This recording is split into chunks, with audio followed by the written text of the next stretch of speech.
Thank you, everybody, for coming to the Aaron Torres Podcast YouTube page. If you could do me a quick favor, see that little subscribe button at the bottom of your screen? Go ahead, click that subscribe button.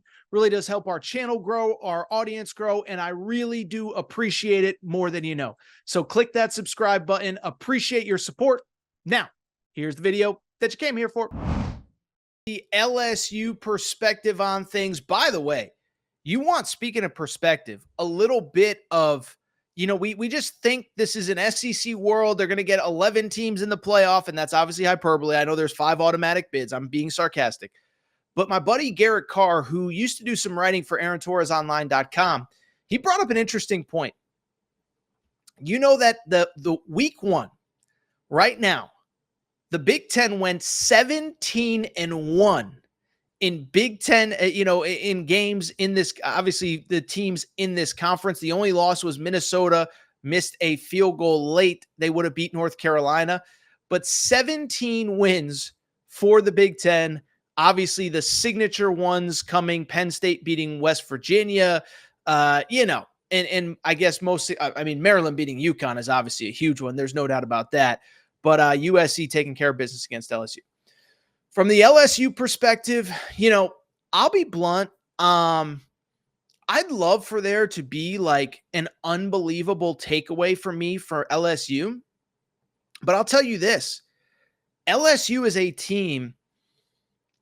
I don't want to say that I didn't understand the hype on them coming into the year.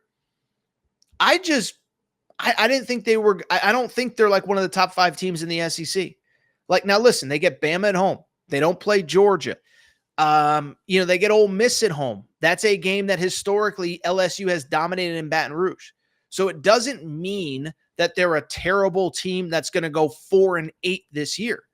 But let's, to quote my old buddy JJ Redick, it's a math equation, F-Ed.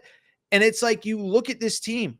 Last year's Heisman Trophy winner, Jaden Daniels, is on the sidelines. You lose 2 first-round wide receivers.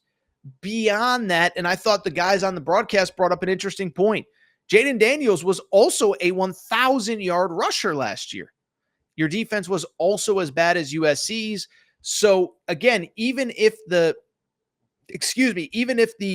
defense improves, is the offense going to be better? Because USC's offense is going to be better, but I can see a world where Lincoln Riley has it operating at a really high level. I don't think you can assume that with LSU losing the offensive coordinator, Mike Denbrock, and then, of course, losing Jaden Daniels and the 2 wide receivers. In terms of this game, listen, my only real thought is a couple things. First of all, you see the stat at the bottom of the screen. This is one of the most shocking stats I think any college football fan could ever imagine.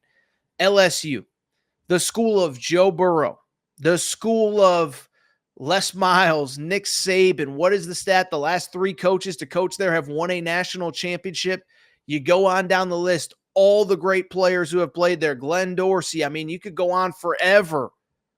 LSU has now lost 5 straight season openers. That might be the most insane stat in college football, okay? So they lost in 2020. That was the COVID year off the Joe Burrow championship. They lost to Mississippi State. Sad story, of course, because that was Mike Leach's first game as an SEC coach. Rest in peace, Coach Leach. But they lose to them. 2021, a game not far from where I'm sitting right now. They lose at the Rose Bowl. That was Ed Orgeron's final season there. I remember having LSU fans text me while I was doing my radio show, walking out of the stadium, said, we cannot keep going on with this guy. Last 2 years, you lose to Florida State. First one in New Orleans, second one in Orlando a year ago. And then, of course, you lose in this game, and it was not pretty. So I think my number one takeaway for LSU, you got to stop scheduling so many good teams in the out of conference. I mean, listen, this is this is one where we criticize Lincoln Riley for trying to get out of this game. Brian Kelly, my man, I like Brian Kelly, but you got to talk to Scott Woodward. Can we get a Ball State on the schedule? Can we get a Louisiana Monroe on the schedule? Can we get a San Jose State on the schedule? What are we doing here, Brian Kelly? Anyway, in terms of this game, listen. I wasn't as enthused about LSU as a lot of people going into the season. Do think there are some positives, though. One, again, I know it's a weird thing to say in a game where both teams each had over 400 yards of total offense, That LSU defense did look improved to me. That LSU defense was improved. They did a couple times hold USC in the red zone. And so I do believe that they are better than a year ago. The issue with LSU, as we've talked about, is what are you going to do on offense? Because even if LSU, it's the opposite of USC. Even if LSU goes from 115th to 81st on defense, even if you improve like that on offense, are you going to stay as the number one offense in college football? Like I mentioned a minute ago, I can see a world where USC is still a top 10 offense. I'm not projecting it, but you give me Lincoln Riley, you give me that receiving core, Zachariah Branch, Lemon, Mekhi Lemon, Deuce Robinson, the tight end. I almost called him Deuce Vaughn. That's the 5'6" running back who got drafted by the Cowboys a few years ago. But you give me that offense, I can see a scenario where they're top 10 in the country. I don't see a scenario where LSU is anything close. Now, if you're looking for some positives, a couple things. Nussmeier looked really good. And this was a guy I was not quite sold on coming into the year. No, he had a couple good bowl games through the years, played well last year, but he's another one. Listen, let's take a minute and give him a little bit of credit, because I do think that respectfully, I actually think he was actually better than I was expecting a year ago. But I want to give him credit because he's another one. Could have transferred, came in, had a chance to win the starting job when Jaden Daniels got there 2 years ago. Ends up losing the starting job, easily could have left. And I do think if you're looking for some positives, thought he actually threw the ball really well. The final stats are not available online, unfortunately. I believe 29 of 38 was his final stat line. But I just bring it up because he looked a little bit better than I was expecting. Kyron Lacey obviously was awesome at the wide receiver position. Mason Taylor looks better as well. But I still think LSU, and I know it's not what LSU fans want to hear, I still think they're kind of a year or two away, because you look at this program. Last year's recruiting class was really good. I think it was the stat was like 10 of the top 11 players in Louisiana committed and signed with LSU. Next year's recruiting class, 2025, is unbelievable. Bryce Underwood, the number one quarterback in America, is committed to LSU. But I just don't think they're there yet. I just don't see that LSU freakish talent across the board that makes me sit there and say this is an unbeatable team that's going to the college football playoff, even as the third or fourth big SEC representative. You look at them on paper, I don't think they're better than Ole Miss. I don't think they're better than Georgia, certainly. Alabama, certainly. I don't think they're better than Tennessee. Now, to be clear, you look at the schedule. Doesn't mean that they can't win games. Next four are all absolutely winnable. Nicholls at home. South Carolina on the road. South Carolina stinks. They finished the LA double dip with UCLA at home on the 21st of September in week 3.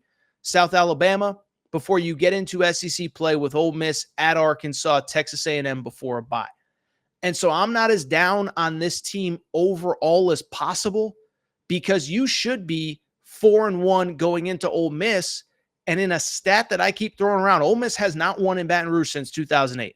So don't just chalk that up as an automatic Ole Miss win and LSU stinks and whatever.